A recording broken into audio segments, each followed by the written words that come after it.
Welcome to our UKIP mid-Norfolk website. I'm Anna Cook. I'm your prospective parliamentary candidate for the May 2015 election. Today is the 10th of October. Today we, UKIP, made history. We got a massive 60% for Douglas Carswell in the south, and in the north, in the absolute Labour heartland, we missed out by just 600 votes.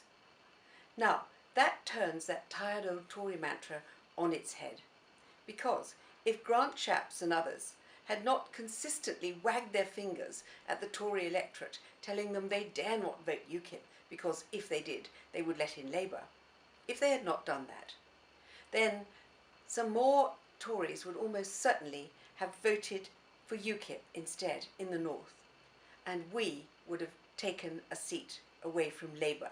What a coup that would have been. But 600 votes is nothing. In the next election, we can well do it. The truth is, a vote for UKIP gets UKIP. A vote for UKIP will give real people a chance to get rid of career politicians once and for all. In County Hall, a vote for UKIP got UKIP, and just 13 UKIP county councillors have rid Norfolk County Council of the hated Tory-imposed cabinet system, where just 8 people had control of a budget of annually of 1.4 billion. That's too much to be in the hands of just 8 people. None of the others had a say. Now we have open committee systems, where UKIP control 40% of what goes on. How did that happen? Well, they approached the Tories and offered to do a deal with them. The Tories declined. So UKIP made an alliance, not a coalition, with other parties, and where common ground can be found, that alliance has been able to rid Norfolk County Council of the cabinet system and put in 4 open committee systems, 2 of which are led by UKIP and 1 has a deputy UKIP leader. That's how it works. Vote UKIP, get UKIP.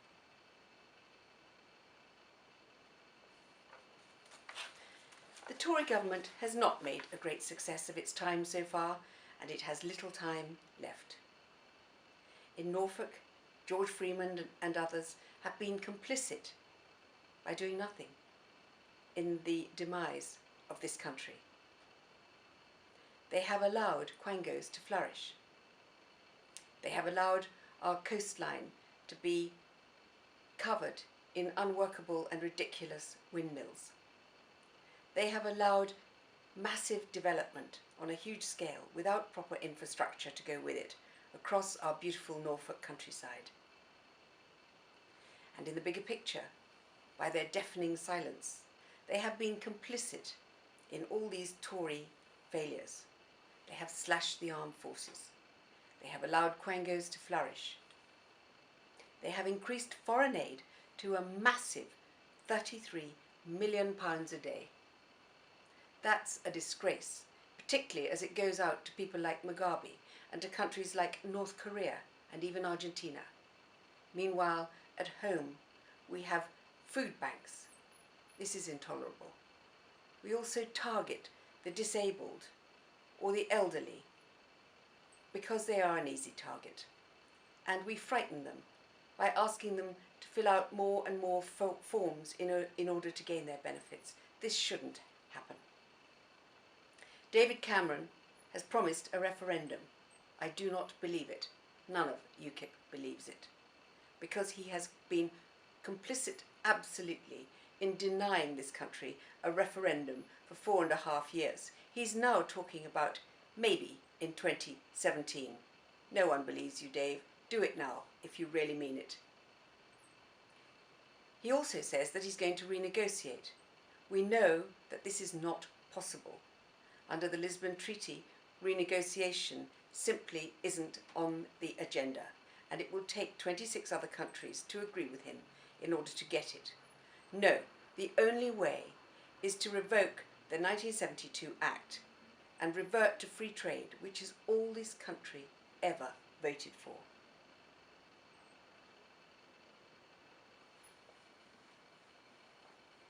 David Cameron has proved himself unworthy to be Prime Minister of this country. He promised us a referendum prior to the last election. Yet in 2011 he openly stated that he, David Cameron, would not be giving a referendum. And in fact, later that year he put in a 3-line whip to stop any debate on referendum. Fortunately, some brave backbenchers disagreed with him. Unfortunately, George Freeman wasn't one of them. Furthermore, George Freeman has been complicit by his deafening silence in some of the appalling things that the Tories have done.